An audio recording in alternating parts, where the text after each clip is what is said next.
Tell you what to do after examination. चाहे आपके CA final के एग्ज़ाम ख़त्म हुए हैं या आपके आईपीएससी के एग्ज़ाम ख़त्म हुए हैं, ये वीडियो सभी के लिए बहुत यूज़फुल होने वाला है। तो वीडियो को पूरा देखें और समझने की कोशिश करें कि आपको एग्ज़ाम्स के बाद क्या करना है। गाइस, ये वीडियो मैं बेसिकली इसलिए बना रही हूँ ताकि हमारे जो सीए स्टूडेंट्स का प्रॉब्लम होता है एग्ज़ाम के बाद फ्री होकर घूमने का, कोई स्ट्रेस नहीं लेने का, क्योंकि आई नो आप लोगों ने 2.5 मंथ जो स्ट्रेस ले लिया है उसके बाद कोई कुछ नहीं करना चाहता। बट गाइस प्लीज़ 2 से 3 घंटे मुझे दे दीजिए, बाकी पूरे दिन आपको जो करना है वो कर लीजिए। इसके बाद जिस दिन आपका रिजल्ट आएगा ना, वेदर दैट इज़ पॉजिटिव और वेदर इट इज़ नेगेटिव, आपको दोनों ही कंडीशंस में अच्छा फील होने वाला है, क्योंकि आपने कुछ प्रिपरेशन ऑलरेडी करके रखी है और कुछ ऐसी चीज़ें तैयार कर ली हैं जो आपके पॉजिटिव रिजल्ट आने के बाद भी आपके काम आएंगी और नेगेटिव रिजल्ट आने के बाद भी काम आ सकती हैं।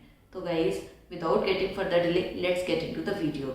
अगर आप चाहते हैं कि आपको ये 1.5 मंथ बहुत यूज़फुल हो, तो मैं जो टिप्स आपको देने वाली हूँ प्लीज़ उनको फॉलो करें और अपने टाइम को सेव करें। आई एज्यूम कि आपके एग्ज़ाम्स को 2 डेज़ ख़त्म हो चुके हैं और आप अपना जो टायर्डनेस है वो सोकर निकाल चुके हैं, आप अपनी नींद पूरी कर चुके हैं जो आपने इतने दिनों से नहीं कर पा रहे थे। Guys, I am a C students, sorry, मैं एक सी स्टूडेंट थी तो मैं आपका पेन समझ सकती हूँ। वो 14 घंटे पढ़ना, 12 घंटे पढ़ना, उसके बाद नींद ना पूरी हो पाना, really difficult, I know that. But again we are C students, we are students. ये स्टूडेंट की ही जर्नी होती है जब हमें बहुत मेहनत करके अपने टारगेट्स को अचीव करना होता है। आई विश कि आप सब अपना अपना टारगेट अचीव कर लेते हैं। तो अभी हम ये बातें करेंगे कि एग्ज़ाम के बाद क्या करना है।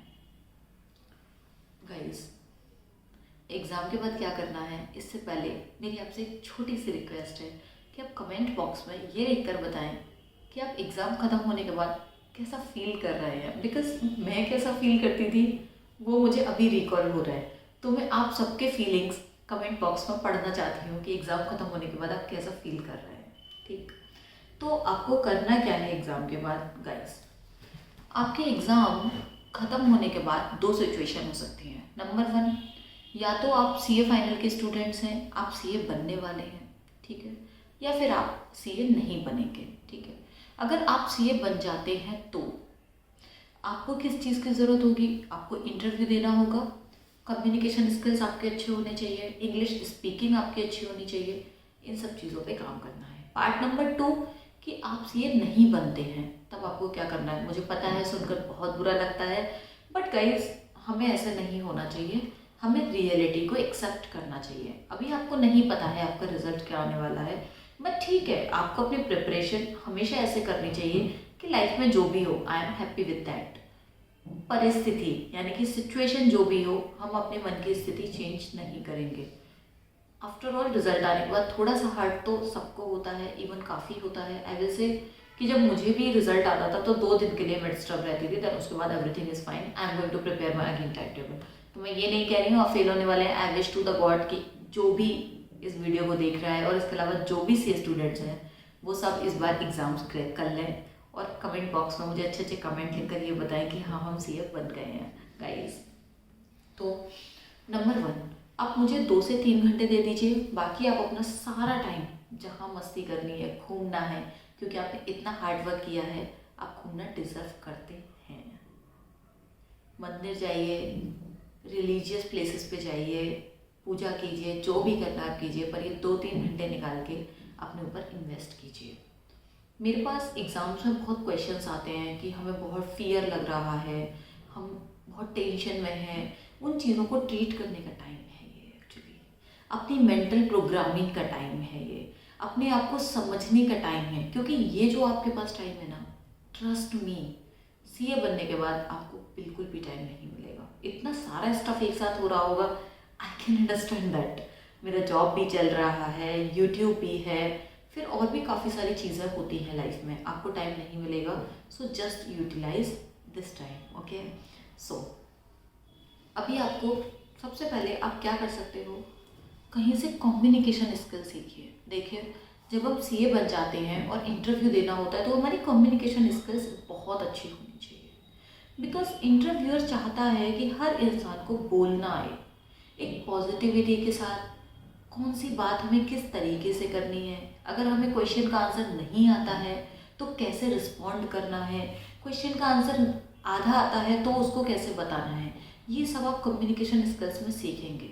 समटाइम्स पता है क्या होता है जो आप लोगों को नहीं पता होता है, लोग आपके क्वेश्चंस के आंसर्स को जज नहीं कर रहे होते हैं, लोग ये जज कर रहे होते हैं इंटरव्यूअर कि आप कैसे ह्यूमन बीइंग हैं, जब सिचुएशन आती है तो आप उसको कैसे हैंडल करते हैं।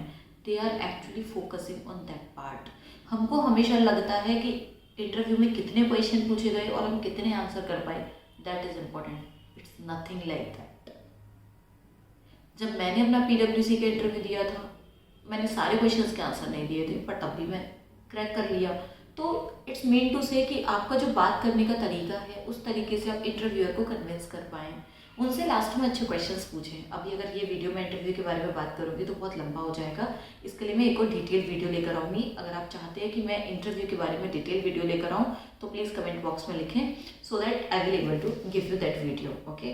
दूसरी चीज़, आपकी जो CA स्टूडेंट्स होते हैं ना, वो इंग्लिश स्पीकिंग में थोड़े वीक होते हैं, उनकी इंग्लिश स्पीकिंग अच्छी नहीं होती है, क्योंकि हम लोग राइटिंग में एक्स्ट्राऑर्डिनरी होते हैं, हम कंसेप्ट में एक्स्ट्राऑर्डिनरी होते हैं, हमारी टेक्निकल स्किल्स को कोई मैच नहीं कर सकता। बट जब बात इंग्लिश स्पीकिंग की आती है ना, तो समवेयर हम लैग कर जाते हैं। तो गाइस, आपको इंग्लिश स्पीकिंग सीखनी है, ठीक है। पॉइंट नंबर 3, आप सबने अपने ऑफिस में काम किया होगा। आज जितनी भी कंपनीज हैं, जब जहाँ भी आप जॉब करने जाएंगे या फिर प्रैक्टिस करेंगे, कुछ भी करेंगे, आपको MS एक्सेल की ज़रूरत पड़ेगी।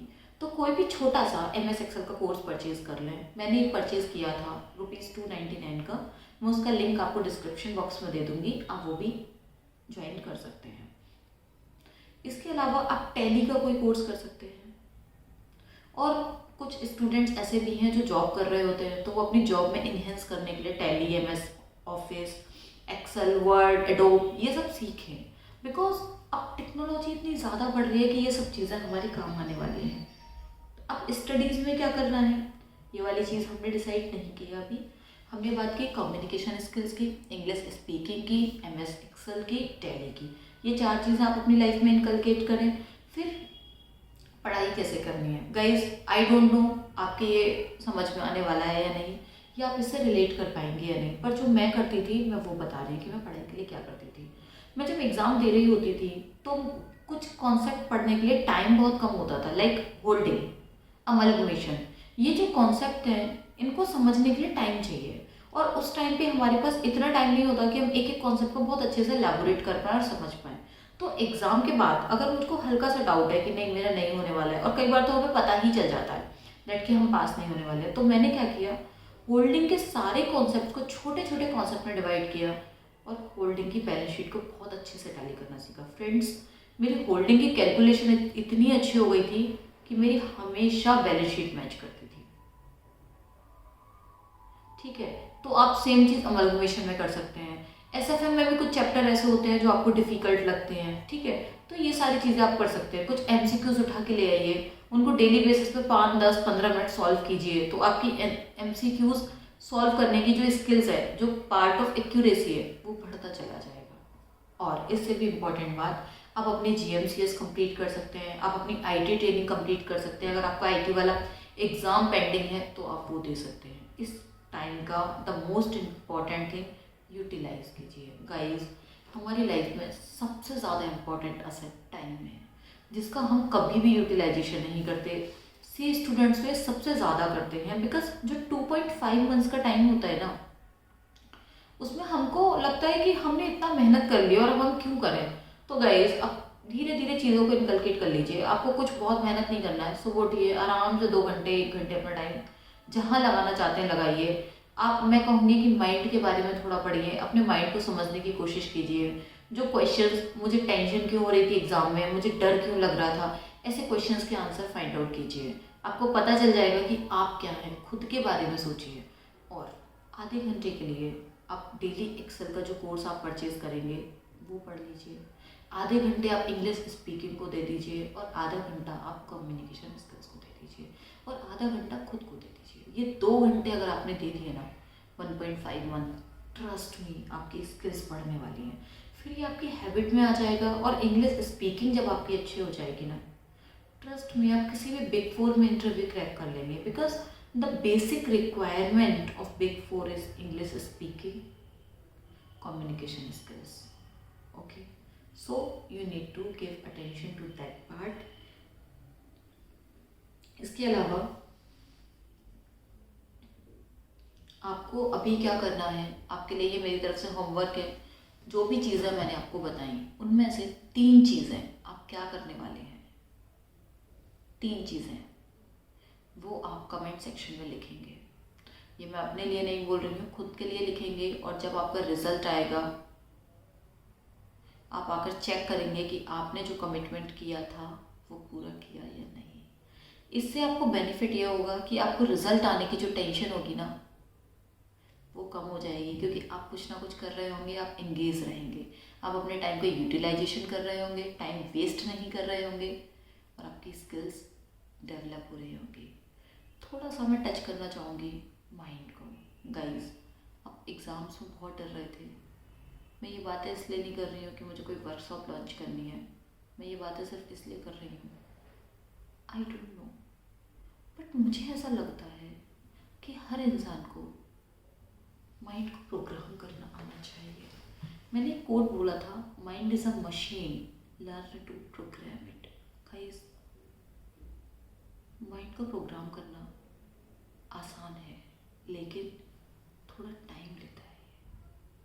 अगर आप अभी से अपनी स्ट्रेंथ, वीकनेस, यूनिकनेस, अपनी वर्थ, ये सब लिखना स्टार्ट कर दें, तो आपके लिए माइंड को कंट्रोल करना बहुत आसान हो जाएगा।